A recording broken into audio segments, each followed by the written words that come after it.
You ever notice how people pretend they've got everything under control until you walk into their thoughts?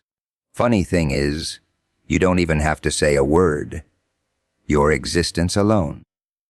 That's enough to shake something loose inside them. Enough to make them restless. Enough to make them pay, literally, to sit in a quiet room and try to figure out why your name won't leave their head. Imagine that. $1,800 just to talk about you. Not their childhood, not their fears, not their broken dreams. No, you. Session after session. Circling the same obsession like it's a wound they can't stop touching. And the so-called professional sitting across from them, smiling, nodding, pretending they understand, until even they can't take it anymore. Because here's the truth people don't like to admit. Some presences can't be explained, can't be analyzed, can't be fixed. They disrupt, they linger. They rewrite the rules without asking permission. And when someone becomes that unforgettable, that unavoidable, it doesn't just bother people. It breaks the system designed to make sense of everything. And that's when things get interesting. They don't talk about you because they want to. That's the first illusion. People like to believe they're in control of their own thoughts.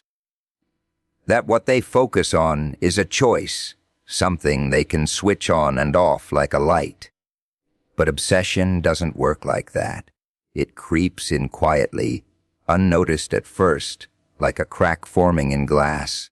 One moment everything seems fine, and the next, something about you gets stuck in their mind, like a splinter they can't reach.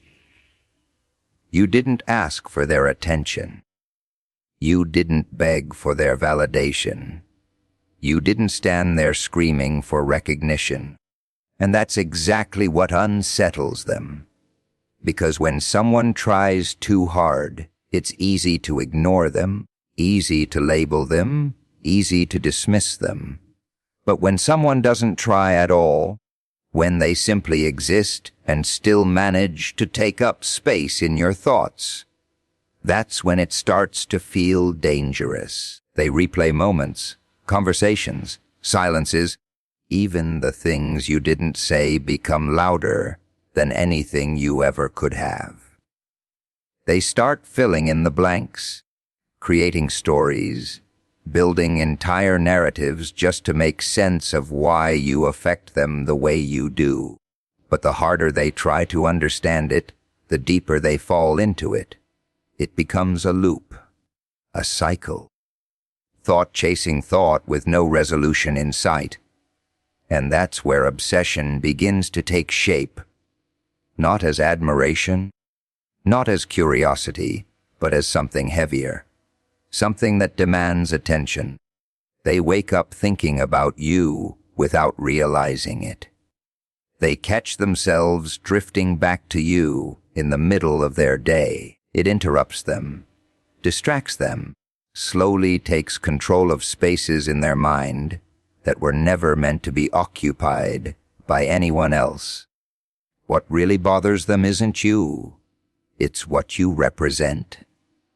You become a question they can't answer, a feeling they can't label, a presence that refuses to fit into the neat little boxes they've created to keep their world organized. And people hate that. They hate what they can't define, what they can't predict, what they can't control. So they try to fight it. They talk about you over and over again, hoping that putting it into words will somehow shrink it, make it manageable. They analyze your actions, your tone, your silence, searching for a flaw, a reason, anything that would give them the upper hand again.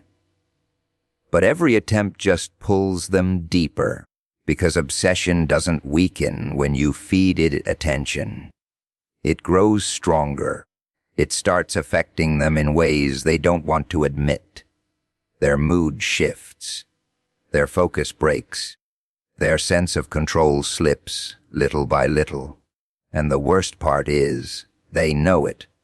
They can feel it happening, but they can't stop it. That's what makes it unbearable. Not the presence itself, but the loss of power over their own mind. Because once someone reaches that point, once your presence becomes something they can't ignore, something they can't escape, it's no longer about liking or disliking you. It's about being consumed by the idea of you. And when a person gets consumed, when their thoughts stop belonging entirely to them, they start looking for ways to fix it, to remove it, to silence it. But obsession doesn't listen to reason. Most people think power is loud. They think it's in the shouting, the showing off, the constant need to prove something. Noise gives them comfort because it's easy to recognize, easy to measure, easy to respond to. But real impact doesn't need to introduce itself. It doesn't knock on the door. It just walks in and rearranges everything without asking permission. You don't have to speak to be heard. That's what confuses them. They're used to signals, to obvious cues, to people who wear their intentions on the surface. But when someone operates in silence, when they move without explaining, without reacting, without seeking attention, it creates a kind of tension that people don't know how to handle. Silence leaves space, and in that space, their own thoughts start getting louder. They begin to notice things they can't quite explain. The way your presence shifts the atmosphere without effort. The way conversations change direction when you're around, even if you haven't said a single word. It's subtle, almost invisible, but it's there. And the more they try to ignore it, the more aware of it they become. Silence forces people to fill in the gaps, and that's where the real impact begins, because what they imagine is often more powerful than anything you could have said out loud. They start projecting their own ideas, their own fears, their own assumptions onto you. You become whatever they think you are, and that version lives entirely in their mind, growing stronger with every unanswered question. There's something unsettling about not being able to read someone. It breaks the patterns people rely on. They can't predict your next move, can't prepare a response, can't control the outcome. And when people lose that sense of predictability, they start to feel exposed, vulnerable, like they're the only ones being seen while you remain untouched. You don't chase attention, and that's exactly why it follows you. People are drawn to what doesn't demand them.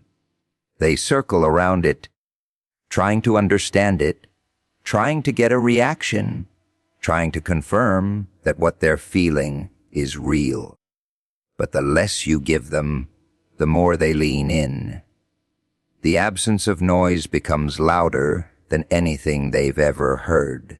They might try to provoke you, test you, push boundaries just to see if they can break that silence. Not because they're strong, but because they're uncomfortable. They need reassurance that you're like everyone else, that you'll eventually react, that you'll give them something they can hold on to. But when that reaction never comes, when that silence remains intact, it starts to get under their skin. Because silence isn't empty, it's controlled, it's deliberate, it's a choice. And when someone realizes that your lack of response isn't weakness but discipline, it changes the entire dynamic. Suddenly, They're the ones reacting. They're the ones trying. They're the ones losing control while you remain steady, unmoved. And that's where the shift happens. Power doesn't come from dominating the room. It comes from influencing it without effort, from making people question themselves without saying a word, from creating an effect that lingers long after you've left, without leaving behind any clear reason why. And when someone realizes they've been affected by something they can't even hear, can't even see clearly, can't even define, it stays with them longer than anything loud ever could. People like to believe their minds are stable, structured, predictable. They build routines, habits, systems, little frameworks that keep everything running smoothly. It gives them comfort, this illusion of control, this idea that as long as they follow the pattern, nothing can really shake them. But all it takes is one disruption, one presence that doesn't follow their rules, doesn't fit into their expectations, and suddenly the structure starts to crack. At first, it's small, almost unnoticeable, a thought that lingers a little longer than it should, a reaction that feels slightly out of place. They brush it off, tell themselves it's nothing, just a passing moment. But it doesn't pass. It repeats, quietly at first, then with more weight. And the more it repeats, the harder it becomes to ignore. Disruption isn't loud. It doesn't announce itself. It works underneath the surface, slowly shifting things out of alignment. What used to make sense starts to feel uncertain. What used to feel certain starts to slip. They begin to question things they never questioned before, not because they want to, but because something inside them won't stay still anymore. You don't need to do anything extreme to cause this. That's what makes it unsettling. It's not about force or aggression or obvious impact. It's about presence that doesn't behave the way it's supposed to. A reaction that doesn't match the situation. A calmness where there should be emotion. A silence where there should be words. It breaks their expectations, and once expectations are broken, the mind starts searching for answers. But there aren't any clear answers. That's where the real tension builds. The brain doesn't like uncertainty. It tries to resolve it, tries to make sense of it, tries to restore balance. So it starts working harder, digging deeper, analyzing everything in an attempt to fix what feels off. But instead of finding clarity, it finds more questions. That's when the disruption turns inward. It stops being about you and starts becoming about them. Why does this affect me? Why can't I ignore it? Why does this feel different? And every time they ask those questions, they reinforce the disruption. They give it more space, more energy, more attention. Their usual coping mechanisms stop working. Distractions don't distract the same way. Conversations feel hollow. Even moments that used to bring comfort start to feel slightly disconnected.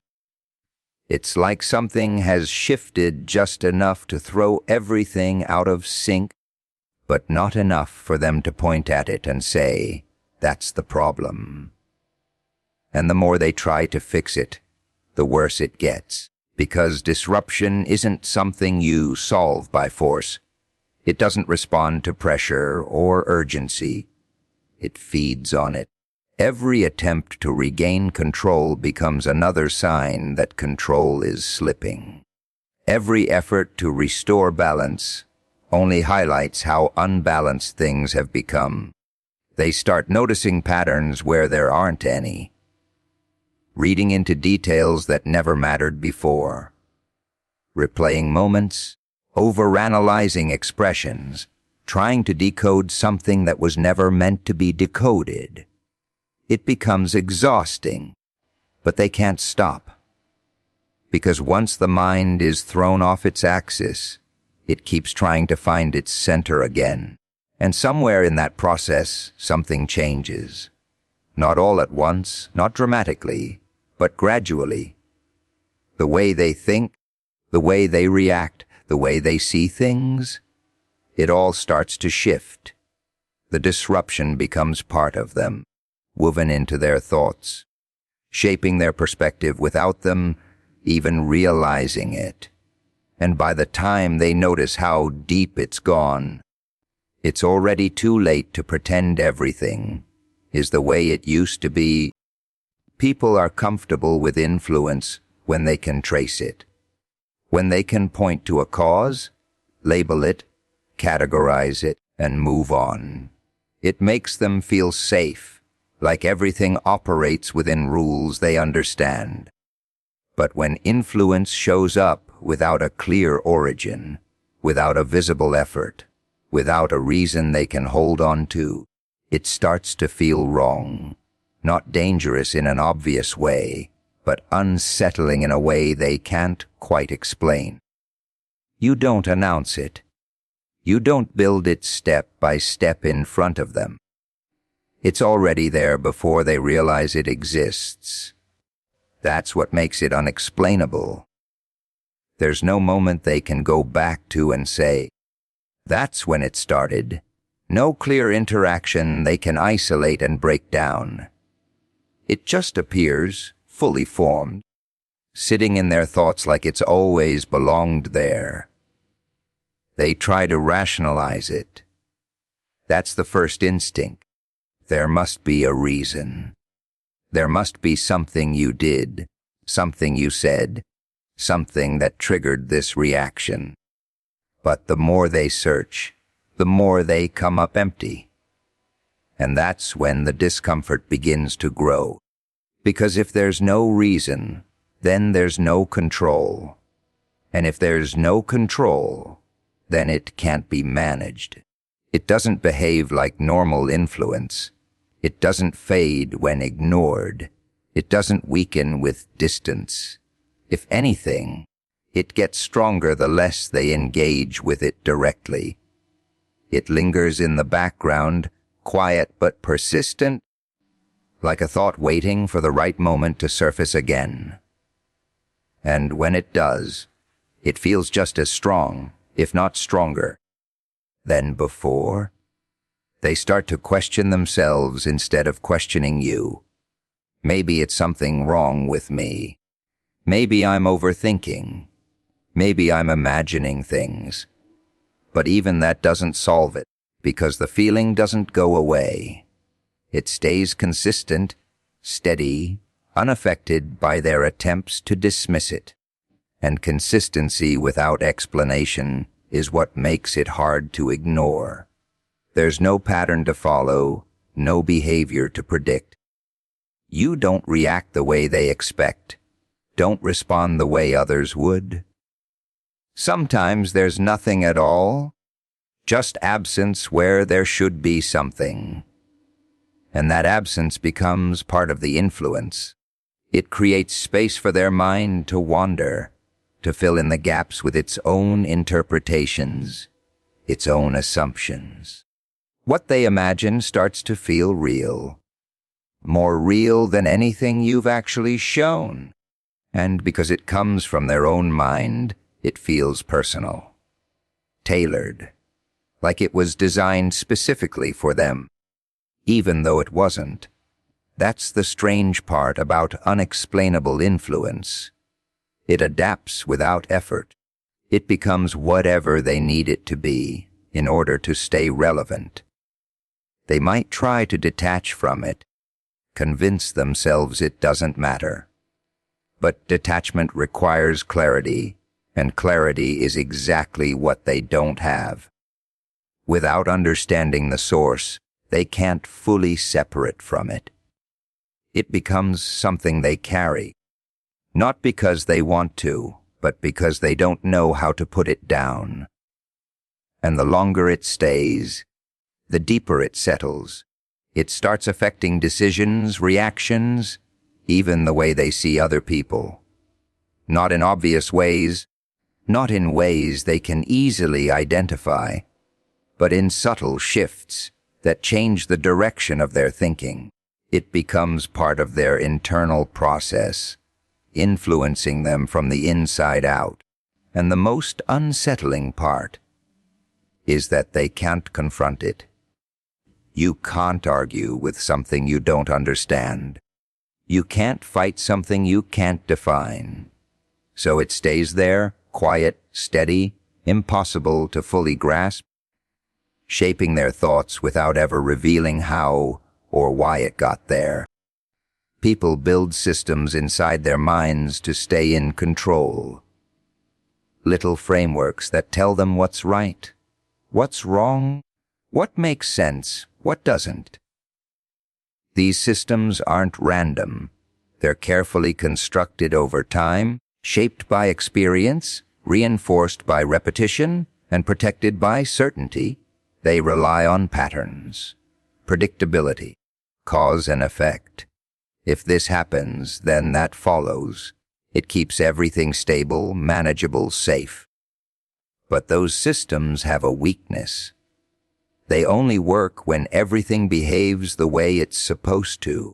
The moment something steps outside of that structure, something that doesn't follow the expected pattern, the system starts to struggle. It tries to process it, tries to fit it into existing rules, tries to label it using familiar logic. But when nothing matches, when there's no category to place it in, the system begins to overload. You don't break it with force. That would be too obvious, too easy to identify. You break it by existing in a way that doesn't align with their expectations, by responding differently, by not responding at all when a reaction is expected, by remaining steady where others would fluctuate. It creates a contradiction, and systems don't handle contradictions well. At first, the mind resists. It doubles down on what it knows. It tries to correct the anomaly, to bring everything back into alignment. They might dismiss you, minimize you, convince themselves you're irrelevant, just to protect the structure they rely on. But the contradiction doesn't disappear. It stays, quietly challenging everything they believe to be consistent. And the more it stays, the harder it becomes to ignore. Because every system depends on validation. It needs to prove itself right over and over again to maintain stability. But when something consistently refuses to validate it, when something keeps defying the expected outcome, the system starts to lose confidence in itself. That's when the cracks begin to spread. They start questioning the rules they once followed without hesitation. The assumptions they made automatically begin to feel uncertain. What used to be clear becomes blurred. What used to be predictable becomes unstable. And the system, instead of guiding them, starts to feel unreliable. They try to fix it, adjust it, add new rules, new explanations, anything that can restore that sense of control. But every adjustment creates more complexity, more exceptions, more contradictions. The system becomes heavier, harder to maintain, more fragile than before. And then something shifts. Instead of the system controlling them, they start reacting to the failure of the system itself. Their decisions become less certain, their reactions less consistent.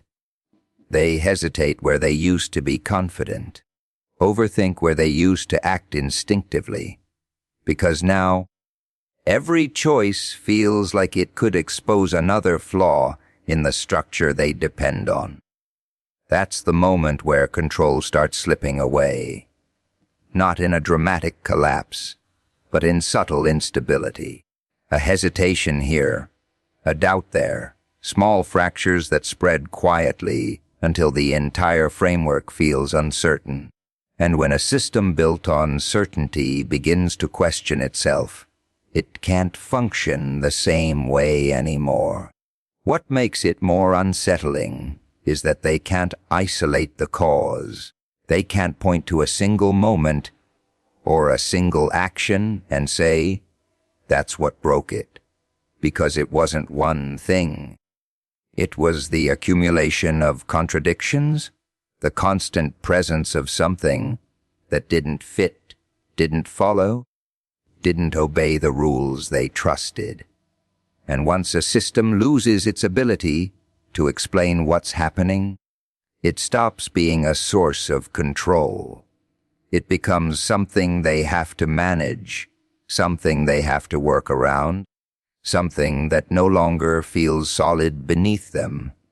And when the structure that once defined their sense of stability starts to feel uncertain, they're left standing in something unfamiliar, something unstructured, something they were never prepared to navigate. Most people fear being forgotten more than anything else. They chase attention, approval, recognition, anything that leaves a mark, even if it fades the moment they walk away. It's temporary, but it's safe. Being remembered for a moment is easier than being impossible to forget. Because unforgettable isn't comfortable. It doesn't sit quietly in someone's memory. It stays active, present, intrusive. You don't become unforgettable by trying. Effort makes things predictable, and predictability makes things easy to process. What stays with people isn't what they fully understand. It's what they couldn't quite figure out, what didn't resolve itself neatly in their mind. That's what lingers. That's what returns when everything else has faded. At first, they don't even realize it. You pass through their awareness like anything else, just another moment, another interaction. But something about it doesn't close properly. It doesn't end the way it's supposed to. There's no clear conclusion, no emotional resolution, and because of that it stays open, a loose thread in their mind that keeps pulling their attention back. They try to move on, fill their time with other things, other people, other distractions, and it works for a while, but then something small triggers it, a word, a tone, a situation, and suddenly it's back. Not as a distant memory, but as something immediate, something present. Like it never really left. That's when it starts to bother them. Because forgetting requires closure. It requires understanding, acceptance, a sense that something has been completed. But when something remains unresolved, the mind keeps returning to it, trying to finish what was never finished. And the more it tries, the more it reinforces the memory. You become part of that loop. Not because of what you did, but because of what you didn't provide. No clear answers, no predictable reactions, no ending they could process and file away. You exist in their mind as something incomplete, and incomplete things demand attention. They might try to redefine you, reshape the memory into something that makes sense, turn it into a story they can understand, something they can finally close. But every time they get close, something doesn't fit, a detail that doesn't align, a feeling that doesn't match the explanation. And just like that, the loop starts again. Over time, it stops being about memory and starts becoming part of their present thinking. It influences how they interpret new situations, how they react to new people. Not in obvious ways, not in ways they can easily trace, but in subtle shifts that come from something they never fully processed. That's what makes it uncomfortable. Because being unforgettable means existing beyond your actual presence. It means occupying space in someone's mind without permission, without effort, without even being there. And when someone realizes they can't fully remove that, can't fully control it, it creates a kind of tension they don't know how to resolve. They may try to suppress it, push it down, ignore it completely. But suppression doesn't erase anything. It just buries it deeper, where it becomes less visible but more ingrained. And the deeper it goes, the more it shapes things quietly, without drawing attention to itself. At some point, they stop trying to forget, not because they've accepted it, but because they've realized it doesn't work. The memory doesn't fade the way others do. It doesn't lose its edge. It stays sharp, clear, present in ways they can't explain. And when something remains that vivid, that persistent, that impossible to fully erase, it stops being just a memory and starts becoming part of how they think, how they see, how they react, whether they want it there or not.